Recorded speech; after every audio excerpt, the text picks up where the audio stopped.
This is Dr. Jennifer Jansen from the Zepf Center. You're listening to JJ's Clinical Connection, connecting you to clinical topics.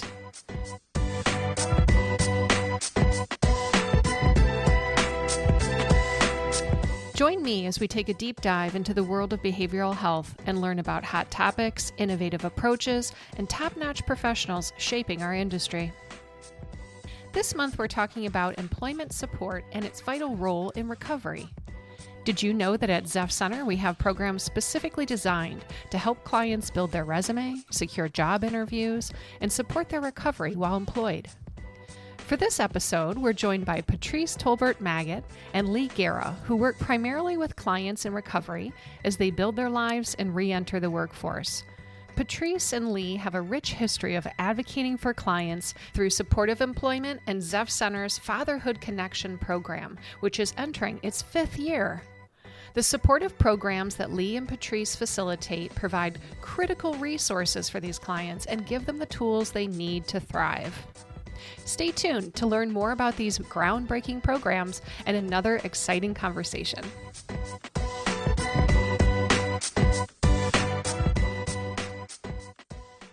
Welcome, Patrece and Leigh.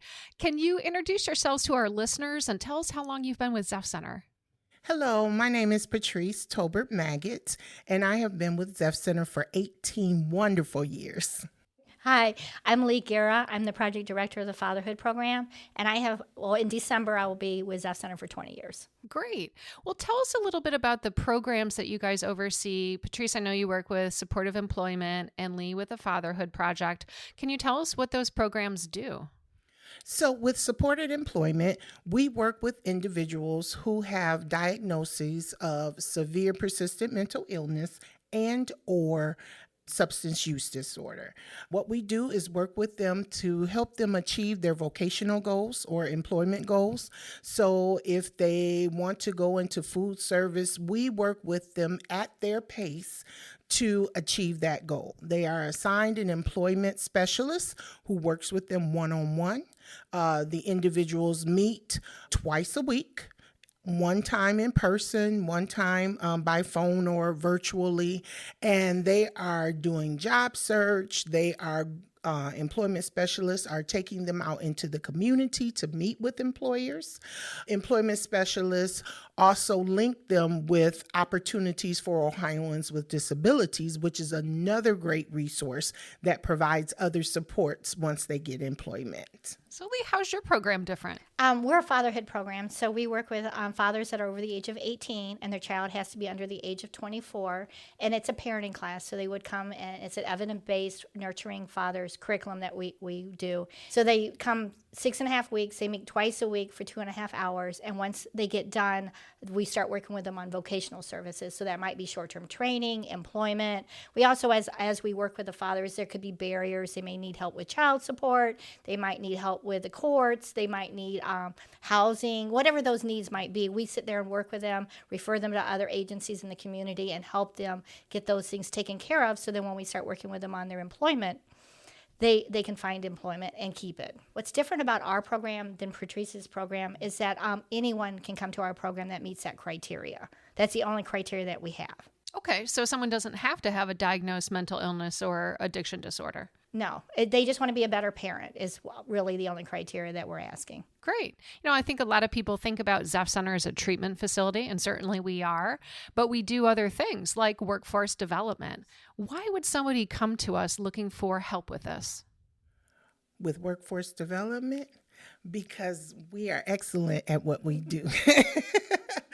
We actually have staff that are not concerned about the numbers, even though we know we have expectations we have to meet. We understand that it's about the individual. And if we take care of each individual one at a time, the rest will come. Our employees have a passion for this job. They are looking at clients as this one person needs my help. Yes, there may be some barriers, but it's nothing that we can't overcome together. And with the right supports that we wrap around that individual, we can help them be successful. And there's something early in my career that I learned: as long as you're in front of clients, great things will happen. And that's what we do. We're in front of clients all day long, working, helping them achieve their goals. And I love the part when they come back to us and they say, I got my CDL today and I'm driving and I'm being able to provide for my family. Or they work for Zepf. They come back and say, I want to get back to Zepf. And I see them in the halls and they said, you helped me get here. That's what makes me do what I do. That's a wonderful piece of this, that we're able to provide skills and training for people. And then sometimes they join our team, which is great. Tell me why work's important for people. It gives them purpose. And it's not only that, we all need some connection with society, and work does that for us. A lot of people are isolated, especially during COVID. They started working from home. They weren't out in the community, and working back into the community, they're starting to make connections, going out, doing things. Is what work does, and that's what's important. And work also provides financial stability for individuals. It provides for them autonomy and security. They are able to do things that they normally couldn't do. Sometimes things that we take for granted. If it's just taking a short vacation, maybe driving somewhere to Detroit, which is around the corner, right? Just to go out with the family. They have this extra means of income to pay their bills on time is a goal. And so they're able to do those things again. It also gives them increased, like Leigh was saying, increased social and a quality of life that is very important. It gives them that purpose that, hey, I'm doing this. I set this goal, I accomplished it, and I'm moving forward. What else can I do? And it's even nicer too. Our program has been 5 years and we're starting our 5th year. And so these guys have been coming back to us for 4 years, and they'll come back and say, I got this job at the beginning, and now I'm married, I've got a house, I've got a car, I was able to go on a vacation. And those are things that they would have never, ever been able to do if they weren't be able to get one. And then they've been able to keep this job and start putting roots down in Toledo. So I can see how work is really important to someone's recovery and helping them rebuild their lives. I'm wondering what some of the common barriers our clients face that you see when they come to you guys for workforce development. What I think is best about our program is that we do the parenting class first. So we get to work with them for 6.5 weeks before we even introduce employment. And at that time, we can start helping them overcome some of the barriers they may have. And it might be working with them to build a relationship with their child again. It could be that they may need housing. Transportation is a big issue that we have, and our program can help with TARDA, and we can also help with getting them to and from classes. So things like that, they seem little, but those things are the stuff that starts building that relationship again and helping them achieve. And once they start achieving little goals, the bigger goals come faster. I agree with those same barriers. Housing is a barrier. We have individuals that come to us that need assistance with rent. Our supported employment program at this time is able to help individuals who have opiate use disorder diagnosis. So we are able to help in that area for a limited time. So individuals in our recovery housing are able to take advantage of this. And not only in recovery housing, but if they're transitioning to independent housing and they need help with a deposit or utilities, we can assist in that area, because we know if they don't have a stable place to stay, if I'm living out of my car and then trying to go to work, that creates a barrier. I may not show up. What if I'm not able to get a shower? So we're also offering hygiene bags for individuals so they can take care of their hygiene and be confident when they go into work. So that's not a barrier for them with them doing the job. Oh, and there's another thing. I wanted to say the great thing is that the same barriers that Leigh sees with her program, we see across the board. And so what's wonderful about our vocational department here at Zepf Center is that we're able to co-enroll. So just like she may have a father that is also a Zepf client who has a severe persistent mental illness or opiate use disorder or substance use disorder, then she can refer to my program and they can get both of our services. So there may be some areas where I can't help and that she can help in. And look at all those supports that are now wrapped around the individual. Not only that, but we work closely with the mental health team. So we're able to tag team with the client to make sure that all the needs are met. And another great thing is a lot of the individuals that I've been working with, we've been together for 20 years. A lot of my staff have been with me, and they have an expertise. So I have one individual that is really good with the legal system. So whenever we have an individual that needs help with child support or getting custody of his child, we always have that individual work with him because he knows the court system well enough to help maneuver. We have another one, housing. That's what he loves to do. So when we have people that are homeless, we have him work, and it goes on and on. So I could just name and peer.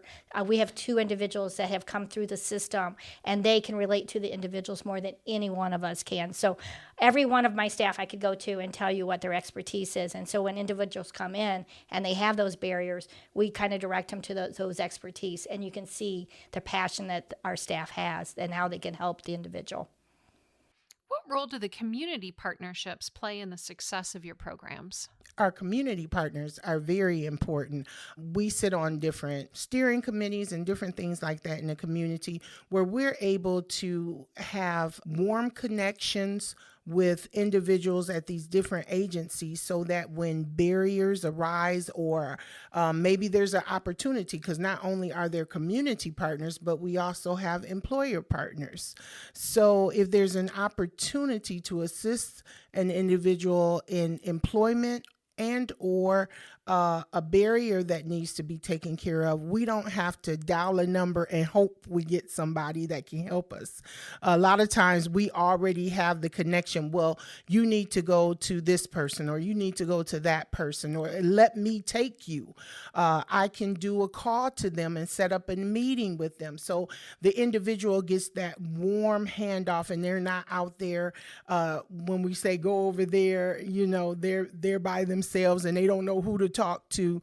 So it really presents a seamless effort to help the individuals. And another thing that's been great with ours, child support especially, a lot of our fathers have issues with child support. We have such a good relationship with them that we have an individual coming into our classes when we have our cohorts, and they talk to the fathers during this time. And we also have part of Zepf comes in and talks about the gambling addictions. We also have domestic violence. They come in, and because I think it's more important to hear from the agencies than from us, because it's like a parent. You talk to them so long, they stop hearing. So when we can bring these great agencies in and have them talk to the fathers instead of us, it makes such a difference. And we've got such good relationships with different agencies within the community that they're willing to come in and talk to our fathers. How do you guys provide flexibility to ensure that our clients can successfully engage in these programs? We are running classes in the evenings. We run them in the morning. Well, right now we're just doing evening classes because that's the need. So when somebody comes in, we ask them what is best for them, and most of the time they'll tell us. So right now we've got more evening people that need, and we just started our cohort of 30 people. So we're really busy, but it's mostly in the evenings. So most of my staff are working Monday through Thursday from 8 to 8 so that we can accommodate the fathers that are in programming or they may be working or whatever those needs may be, so that we're there in the evenings as well. And in support of employment, we are able to meet individuals wherever they feel most comfortable. So it's not always in the office. Sometimes individuals like to meet at the libraries in their community where they know that area. So we are able to do that. Sometimes it might be at a coffee shop, just an environment where it is safe for them and we can get the most out of our meetings. Individuals, sometimes I've even had employment specialists that have gone to individuals' homes and met with them there due to, whatever may be going on. I had one employment specialist who her client had an interview. They had a virtual interview. And so they were a little nervous about that. It was their first time. So she was able to go to the home with the individual and be there as a sense of support.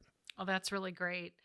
I'm wondering how you guys have seen your workforce development programs evolve over the years. Both of you have been in this field a long time, and you truly are the experts in this area. What things have changed? I think after COVID, we had to reinvent ourselves, and it's finding new ways to engage with individuals. So I think we're starting to get back to where we were, but we still have a long way. And it's getting people back in the community, working with our community partners, because not everyone is back on the same page as Zepf. Zepf never shut down. We were always in front of clients. We were always working with them, and not all the other agencies did that. So it's helping them actually come back and start working with our individuals. So it's a new way, and Zoom is great, but it's not always all the answers. And I always feel like working with the individuals one-on-one or in a group, you get those connections. And I think that's what makes our program so successful, is because we are building those relationships. And Zoom is a great tool, and we use it, but I also think meeting people where they're at one-on-one, it makes a big difference. I agree. Due to COVID, we had to, like Leigh said, we had to pivot. We had to learn a new way of providing services. So we did provide services online for individuals, so we could continue to provide those supports. But now we're at a point where people are coming back, and not only for agencies has it been a little bit more challenging, but it's also been that way for our participants, because what we've noticed is that sometimes they're still apprehensive about coming out. So we're having to do, more to engage them, where before we could say, hey, we're, putting this event on, and, hundreds of people would show up. Now we don't see that so much anymore. So we're having to find new ways to interact and engage individuals. So I would say engagement has changed, where before it was a little bit easier. Now we have to do more legwork and really make connections with individuals to get them to come out.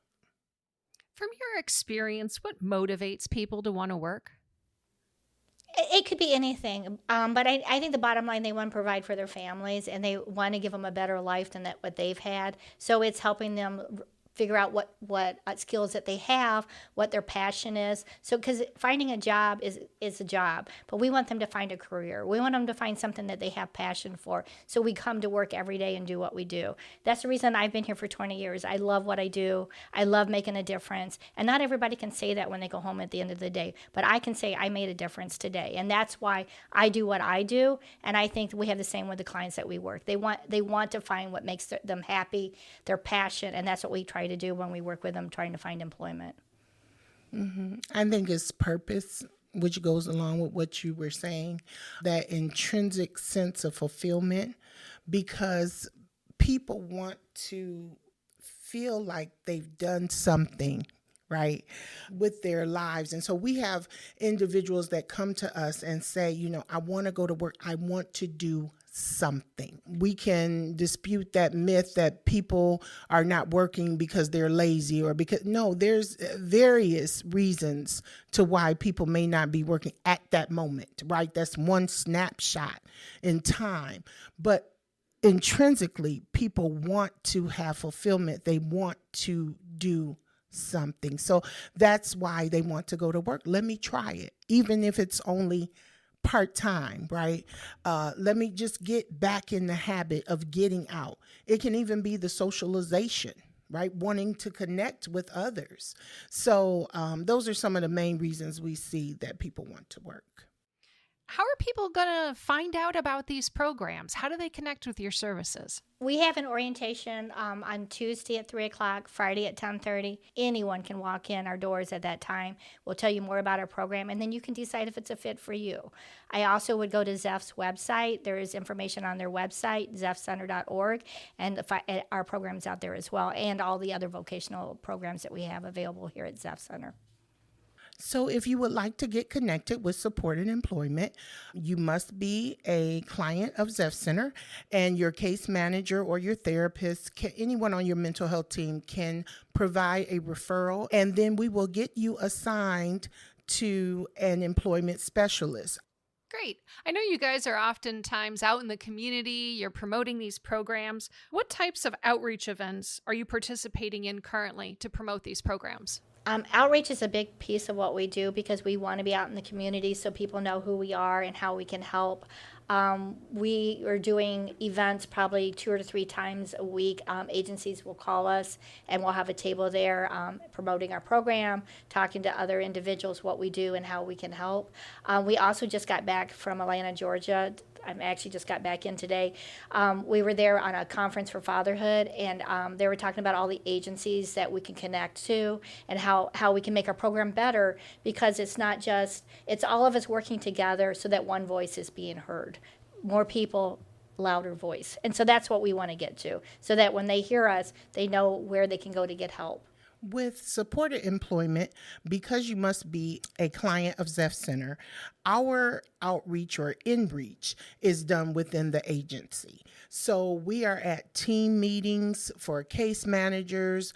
We can come to any team meeting, and we also go to team meetings with our substance use department, where we are able to talk about the importance of work and how we are able to help any individual with employment that just has a desire to work. So our outreach or in-reach is done inside the agencies. We also do it when we speak at different meetings, our leadership council, different things like that. Great. So I know one of the things that we focus on at Zepf Center is really providing good quality interventions. And we're not talking about treatment today, we're talking about workforce development, but I'm aware that you guys are also using evidence-based practices for your programs. Can you tell us a little bit about those? Our curriculum is evidence-based that we use, and we also have evaluators that come down and make sure that we're staying on task, that we're following the curriculum, that we're doing what we need to do to make sure that we follow those guidelines.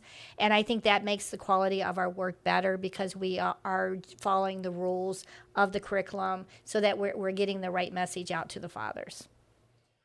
With supported employment, we use an evidence-based model called individual placement and support, or we refer to it as IPS. With this model, it is based on 8 core principles. The first principle, which is very important, is zero exclusion. So we will work with anyone who just has a desire to work. And also, when we're working with people, we are working to find them competitive employment. We are not carving out specific jobs because of the disability, but we are looking at their skills and their past work experiences and matching them with employments that will lead to self-sufficiency. Also, we believe in a rapid job search. So as fast as the client wants to go, that's how fast we will go. If we need to slow it down for them, then we will do that as well. But we let the client lead. We also build relationships. Our employers are in the community building relationships with employers based off of the skills and work experiences of the clients that they have on their caseload. So we have community employer partners in various industries.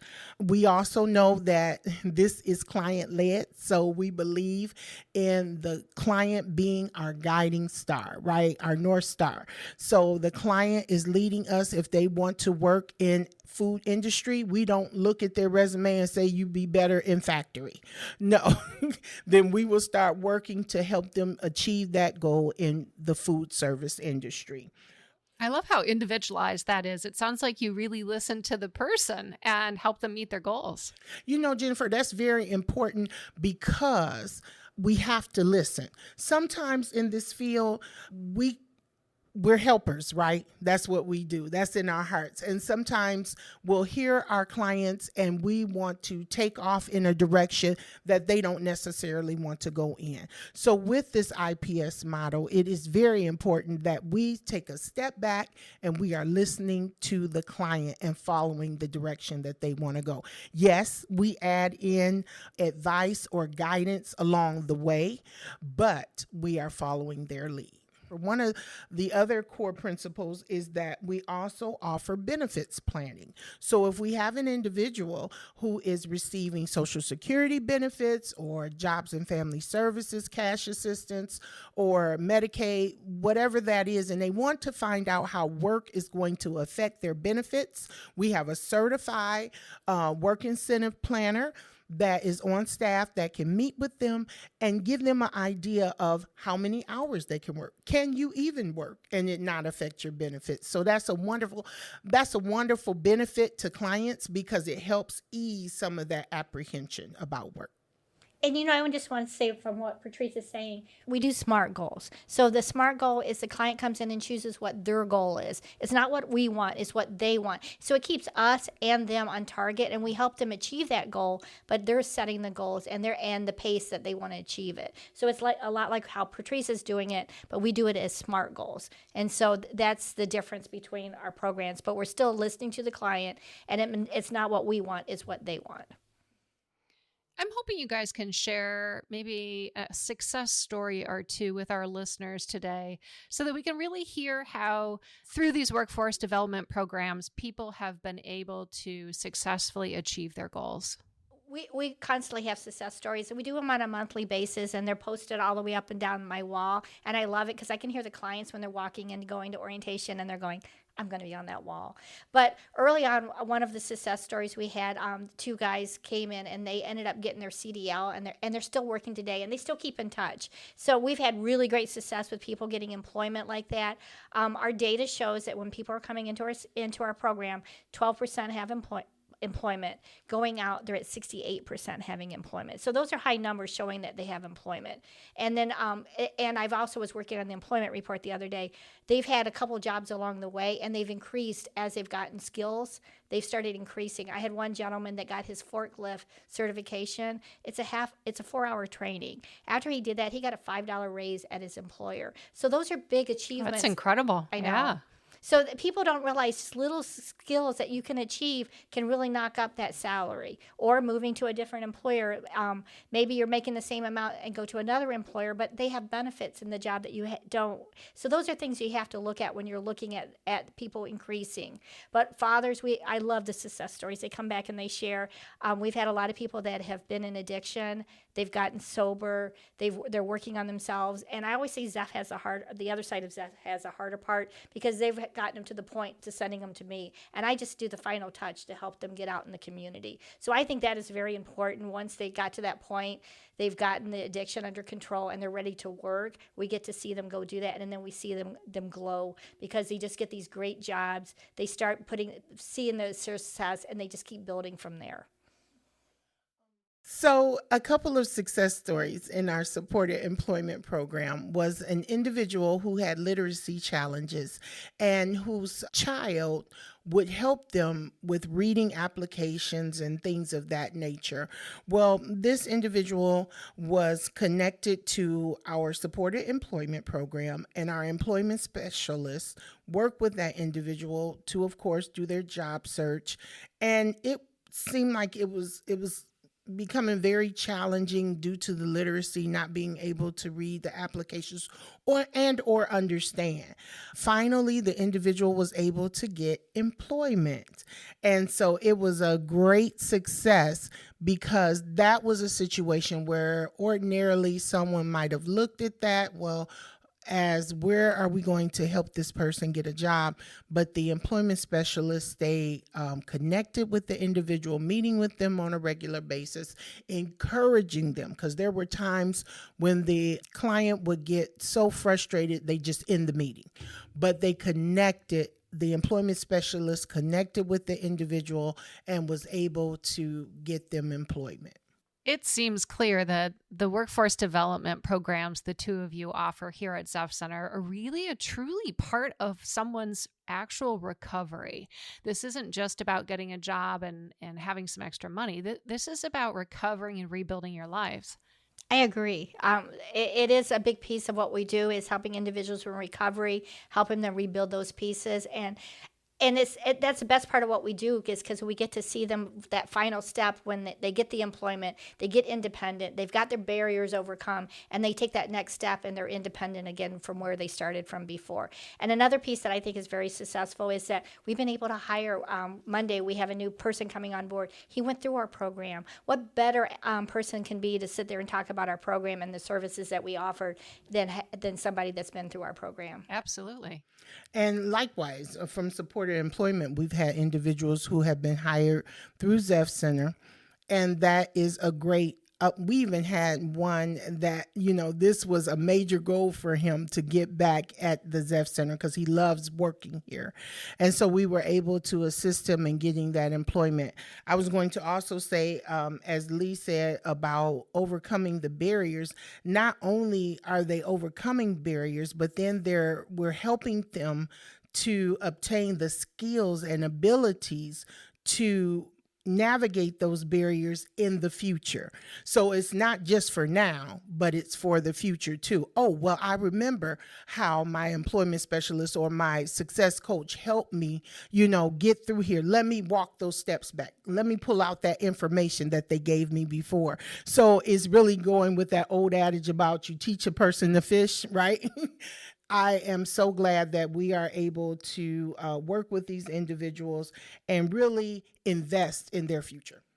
What inspired you to get involved in this line of work? I actually didn't know what I was getting myself into when I started. I was laid off at the time. I was looking for employment. My husband said, get back to work. And so I applied for, it was a training position that I applied for at Ohio Means Jobs. So I went there and I thought I would be training people on computers, things like that. And what it evolved into is managing programs and helping individuals as we chase grants and how we bring services to Lucas County. And from there, it just keeps evolving into higher positions and helping individuals find employment. So it's no better way than to give back to the community than to help people where they're at and helping them get to that next level. I was also out of work at the time that an opportunity came up with Zepf Center, but I was a client. So I was actually going through the TANF program at that time, and I was applying to different places, and the person that was working with me said, well, have you considered about working at Zepf? I was like, not really. But I like what you do because I was helping other clients. Even though I was in the program, I was actually helping others build resumes, do different things. And so I applied, and, it took a little bit of time. So I was still applying for other jobs, and they were like, no, just hold on. But it was a great experience. So I actually started working here as an employment and training specialist, where I was able to work with people one-on-one, helping with resume development, helping with interview skills, transporting individuals, helping individuals overcome barriers, moving people out, getting them into a safe place if they were in domestic violence situations. So I've really run the gamut, helping people with employment opportunities. So I just love the variety of things that we do here at Zepf Center and how we truly, I keep saying it, how we truly wrap around the whole individual, because that's what's important. You can't just work on one piece. I can't just work on employment and not work on housing. I can't work on housing and not make sure they have food security. So all of these pieces work together to help the individual be successful.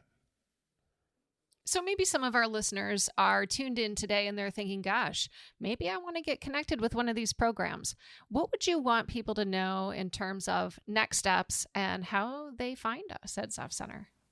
You know what we always say, when we become a parent, there's no manual on how to be a parent. So what better way is to get in a group or room with men and find out what's working for them, what's not working. And then you can also build a great support system. All those gentlemen in this room, it's got the same thing that you've got going on. So let's work together to be that support system for each other. So if you want to find out more how you can be part of our program, I would come to one of our orientations. We have them on Tuesdays and Fridays, and then just see if it's a fit for you.